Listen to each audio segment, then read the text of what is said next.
Displacement. This goes kind of like what we're talking about. You direct strong emotions and frustrations toward a person or object that doesn't feel threatening. This allows you to satisfy an impulse to react, but you don't risk significant consequences. A good example of this defense mechanism is getting angry at your child or spouse because you had a bad day at work. Neither of these people is the target of your strong emotions, but reacting to them is likely less problematic than reacting to your boss. So again, that kind of goes right back to it. It's like you don't know what type of situations they may be dealing in, and if it's not yours, that may be a form of displacement. You know, people had a bad day, or they come in. I know we've talked about that too with customer service, right? I'm sure you've experienced that like all the time, you know, because it's more recent for you, right? Like, is that true? Yeah. Okay. It's like, well, yeah, just this displacement is again, you may not be involved, and that's the thing. They might be off-putting on you, and I think I mentioned that in one of my other videos. It's like being that emotional dumpster is essentially what it is. I like using that term because it's very, what's the right word for it? Not volatile. It incites the imagination of what that actually means and just the negativity that's involved in it. And what sucks is that there's people like in customer service where they literally can't react to it, or they'll also get in trouble and possibly lose their livelihood. And to be honest, that's completely unfair for them, for people to use people like that just because they're having a bad day. But learning to recognize that part if you're doing that. And again, these are natural defense mechanisms. They happen, you know, almost always unknowingly. But being vigilant about it and not being aware of it will help you with it. But how often does it happen? It happens all the time. And again, just dealing with that, right? Understanding where someone's coming from. Because a lot of times, maybe they just need that ear. I think, man, I've lost count of like how long ago that was and how many times. I used to just, when people are upset, I'd just sit down with them and talk with them. Hey, just let it out, man. Talk to me. And just strangers. People, I have no idea who they are. And just seem like they're having a bad day. Hey, I got some time. What's going on? And just listening to people talk, and just the habit of letting it out to where it's no longer like they feel boxed in to displace that anger, frustration onto somebody else. It's like it was such a relief, you know. And I didn't do anything but listen. I didn't give any advice. I didn't tell them anything. I just sat there and listened. And you'd be surprised at how much just the act of listening can change somebody's day. I've met so many people. People just want to be heard. Absolutely. That is absolutely correct. They just want to be heard, because a lot of times they say in customer service, or they got all that stress, I got to put on a happy face while all these customers are yelling at me, and I can't yell back. Where does that all go? Well, unless you've got some sort of outlet that you put it on, it may come out as a displacement of your own onto somebody else that you may care about, even your friends or family or your kids, you know. They talk about it in How I Met Your Mother. Yeah. Cycle of screaming. Yeah, the circle of the, it's the chain of screaming. It's like fine. You want to make it a circle? It'll be a circle. It's a circle. It's like I try to make it. No, he's like, no. If you want to make a circle, I try to make it more elegant as a circle. You want the chain of screaming? Fine. It's a chain of screaming. It's like, but it's essentially, yeah, you're right though. That is exactly it. It's the displacement of anger and aggression towards other people. Right. This is super common in the digital era. What's up?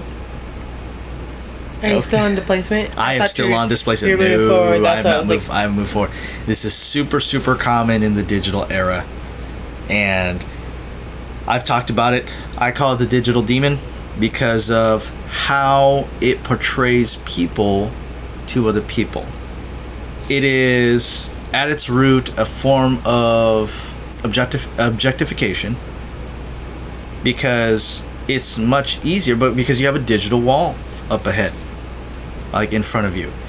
And people no longer treat people as people, they treat them as profiles or as avatars. Things that are less important than, say, a face-to-face with another actual human being with feelings and feeding off your energies and seeing the reaction of the words that you're throwing out, right?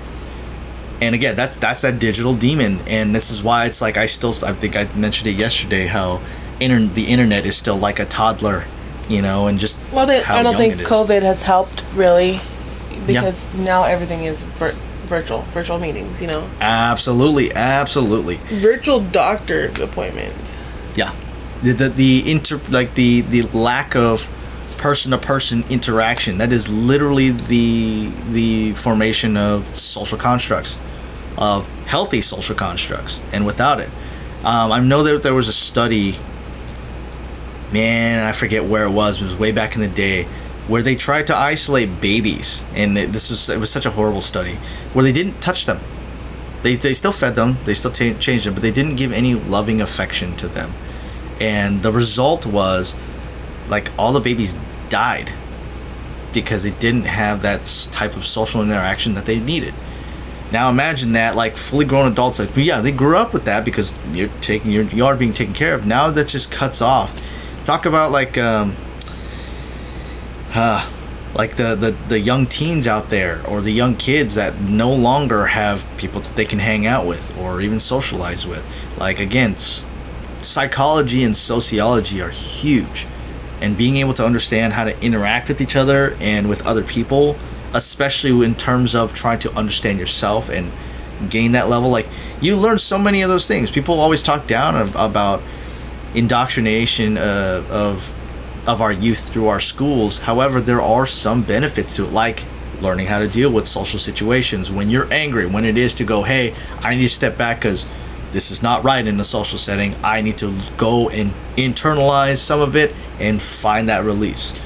Okay, but this whole advent of COVID and the digital era, the gaming era, the social media era, all these things that are literally in our wheelhouses on our daily.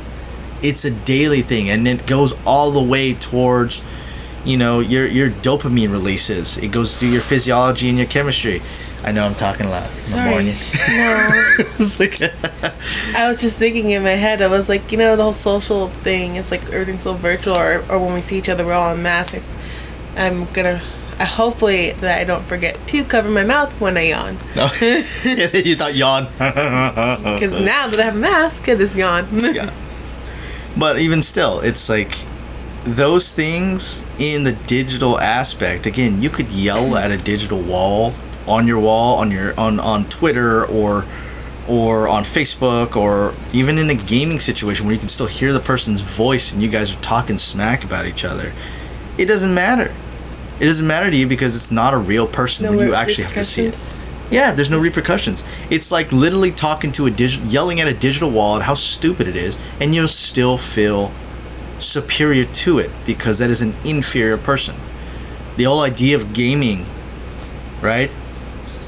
And I think I wrote an article about it. It was like how the digital era promotes God complexes, right? God complex is that superiority complex of like, hey, I am bigger and better than you, and no matter what, I'm always going to be right. You're wrong.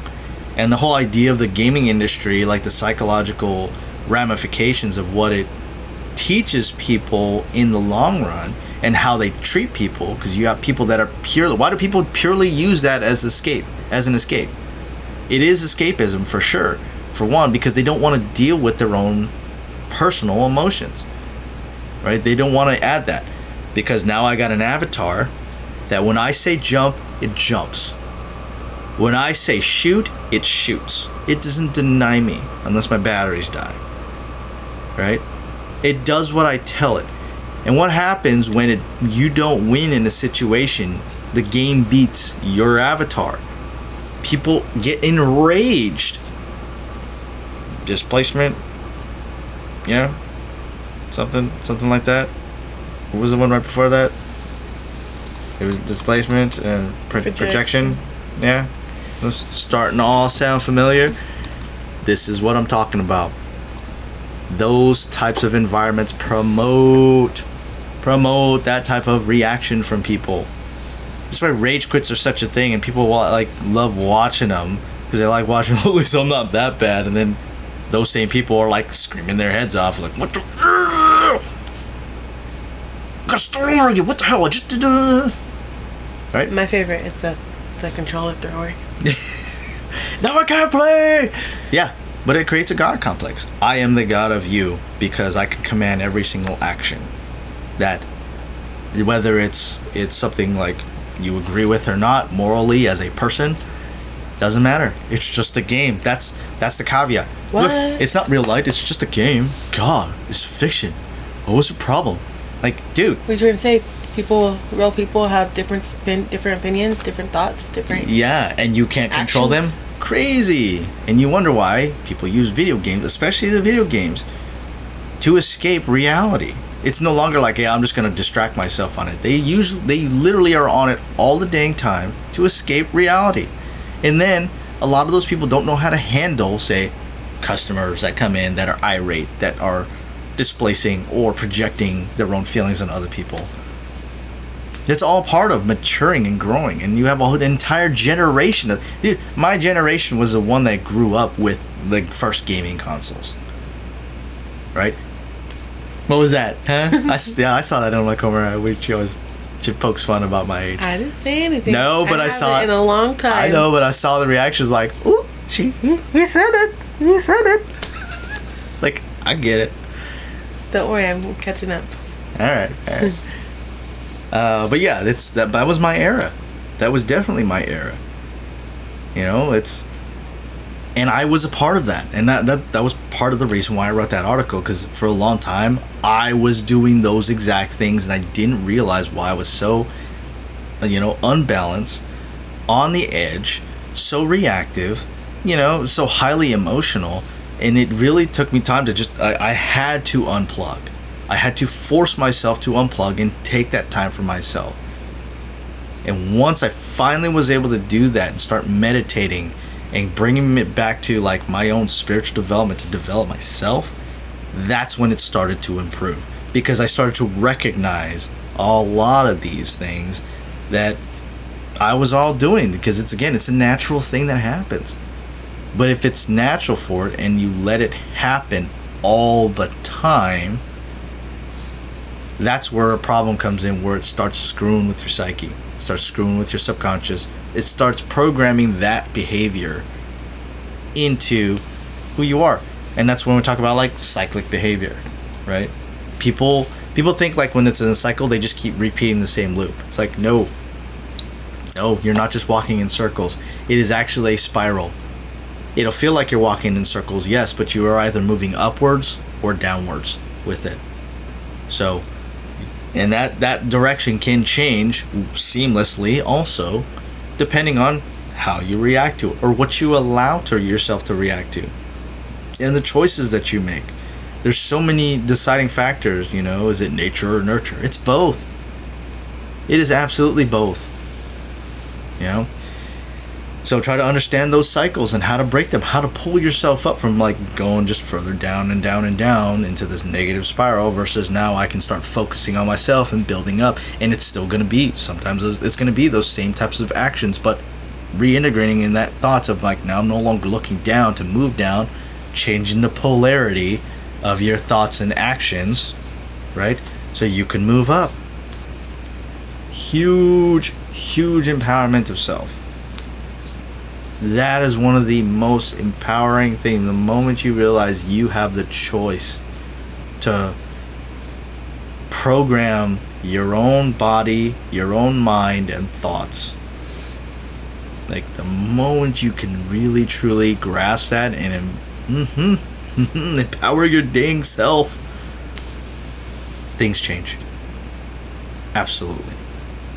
Hey, thanks for checking out my video on here. If you like the content that I'm putting out, please be sure to like and subscribe down below and add a comment, because I'd love to see what your guys' thoughts are on this sort of content and these topics that I'm putting out there. All right, until next time, stay golden.